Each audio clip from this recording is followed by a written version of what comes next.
So kalau you perasan, yang mana buat YouTube video apa semua tu kan, diorang memang promote produk-produk Amazon tau. Diorang bagi link apa semua kan.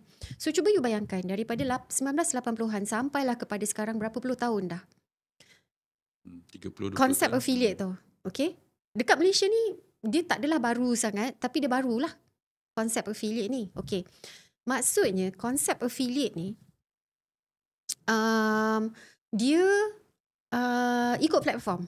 Kalau macam Amazon, dia bukan macam TikTok. TikTok ni dia ada content dan dia juga marketplace. Okay. So Amazon ni dia lebih kurang macam Shopee je. Dia hanya marketplace sahaja. Dia tak ada social media. Jadi bagi Kak Bel, kalau macam contohnya Amazon, dia kena ada pula satu social media untuk dia promote pula produk tu sebagai affiliate, promote link. Okay. Jadi kebanyakan orang dia akan gunakan YouTube.